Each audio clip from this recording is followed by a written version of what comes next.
All right, in this video, we're going over how to set up a call funnel specifically for credit repair and funding, because there's specific nuances that need to be capitalized on for our specific market. So obviously, this first thing all starts with your inbound. So this is your prospecting campaign. Obviously, we'd use Meta ads for this.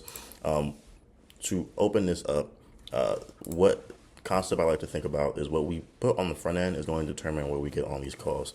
So this goes into in your ad account, you want to have these personas and desires and awareness levels mapped out, a different concept and different awareness levels.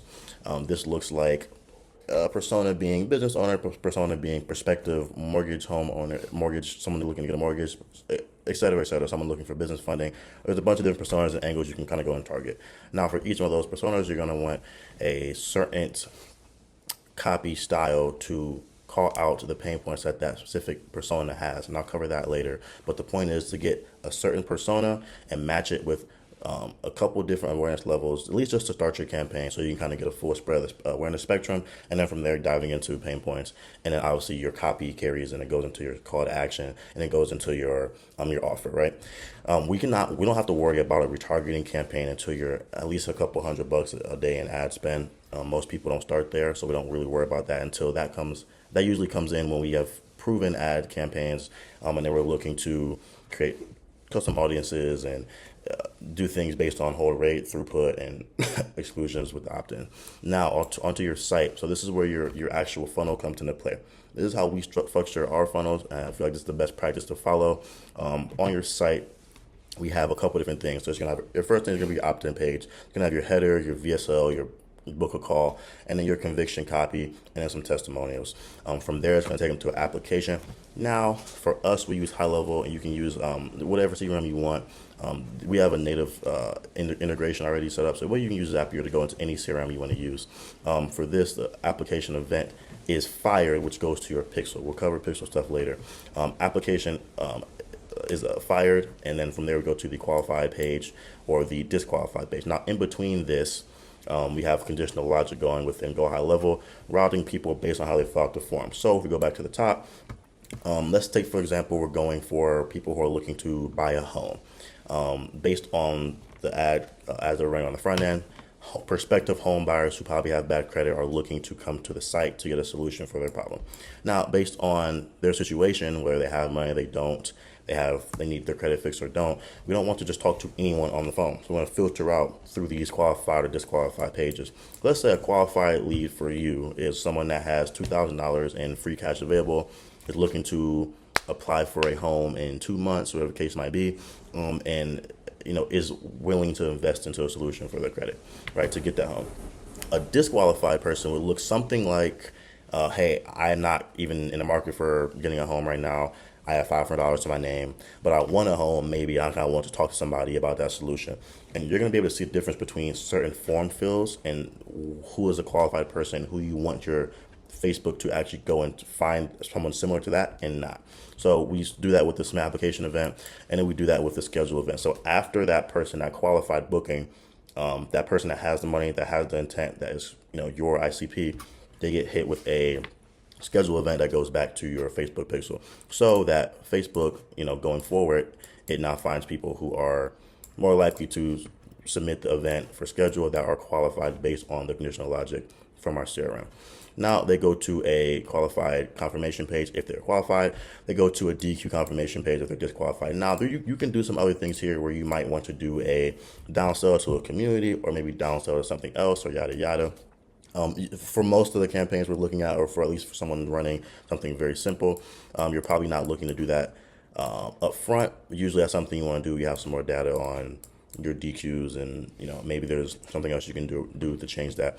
After they go to the confirmation page, we need to do something with our backend selling systems.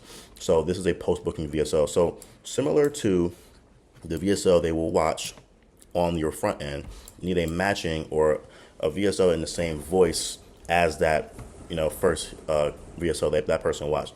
All this post-booking VSL's job is to continue to convict that person and reinforce the behavior of, hey, you just booked a call. This is a good thing. You made a good choice.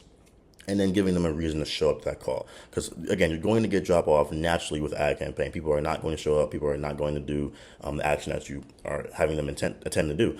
We want to try to close that gap as much as possible. So this can be done through a post booking VSL, and then we can do something that's more mechanistic with the VSLs as well. That's like how, what, and will it work for you?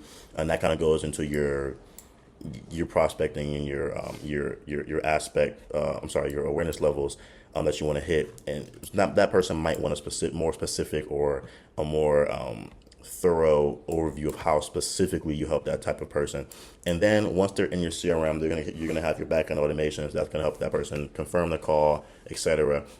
And then you want to have content that goes to that person and solves their specific objections. Now, you're not going to have objection data when you first start, but you will soon, right? You take your first 10, 15 calls, you're going to have objection data. Now, with that data, you create pieces of content. This can also be done on the post booking page.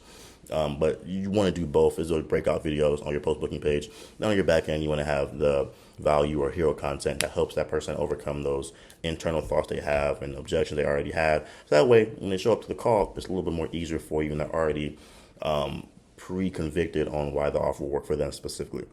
And then we'll get into omnipresent stuff here in a second. Once they get into your CRM, if it's an application, the best practice for that starts going into setting stuff, and usually within 10 minutes you want to try to get that person to connect with that person, get them on the phone, and get them to booked.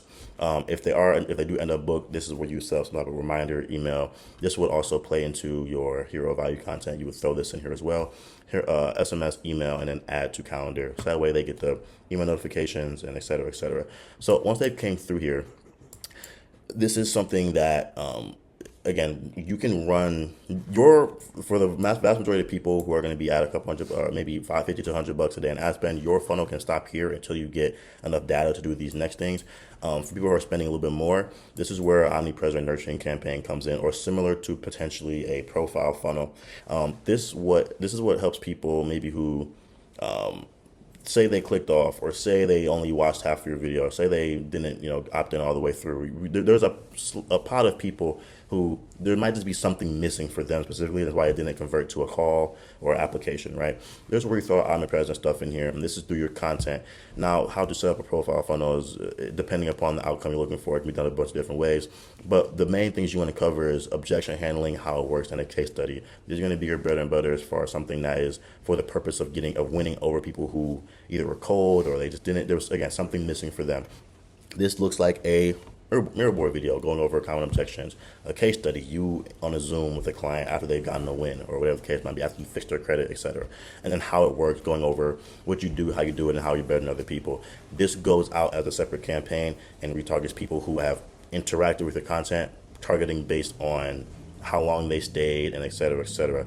And based on, with that structure, that wins them back over and gets them back into your funnel, making them more likely to convert for you. Now, to summarize this out in a maybe more simple fashion, your funnel looks like this. You attract at the top with your direct response creative, you filter out with your DTA page, VSL funnel, etc., and then you convince with your backend selling systems. This is your just to be very clear here, your post booking page, your reconfirmation VSL, testimonial, strategic social proof, breakout videos, and then your mechanism VSL, if that's the type of person you're selling to. Now, if this is something you want installed into your credit and funding business, all you have to do is send me a DM here on Instagram, and I'll be able to get with you on a call, and we'll go over specifically how we can build this into your business.